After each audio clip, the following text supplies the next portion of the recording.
en fait, Oulidou, quand on l'a vu, c'est arrivé assez rapidement au sein du grand public. Par contre, au sein de Tunisiana, c'est une stratégie qui a été mise en place depuis assez longtemps. En fait, c'est une stratégie qui a été déployée depuis des années. On a commencé donc à déployer la stratégie de changement, parce qu'en fait, c'est plus du change management que du rebranding en soi, surtout en interne. Donc, il y a eu plusieurs étapes pour faire en sorte que les gens en interne, Tunisiana deviennent Oulidou. Sachant qu'en fait, la grosse problématique des Tunisiennes, c'est qu'elle avait une culture d'entreprise très très forte et une identité très forte.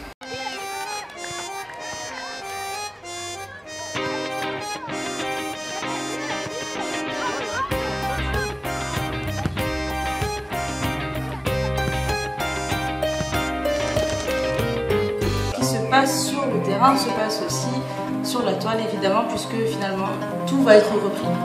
Tout est repris, et notamment Oulidou qui est arrivé un petit peu comme un ouragan pour les Tunisiens, parce qu'on voyait un petit peu le logo se balader Oulidou de temps en temps à côté de Tunisiana, et puis ensuite la vraie campagne est arrivée, et là les gens ont pris conscience que mince, le changement est bien là. Ils ont pris conscience que c'était Qatari, ils ont pris conscience que etc. etc.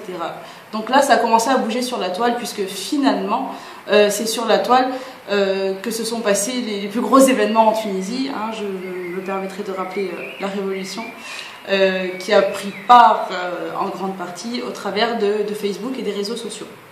Donc pour en revenir à Oulidou, qu'est-ce qui s'est passé finalement? C'est l'expression d'une résistance au changement. Plus qu'un rejet des Qataris, les Tunisiens ne vont pas aller se mettre en guerre contre le Qatar ou quoi que ce soit. C'est juste que Tunisiana a été implantée pendant très longtemps, avait une identité très très forte. Il est difficile forcément de remplacer du jour au lendemain Oulidou.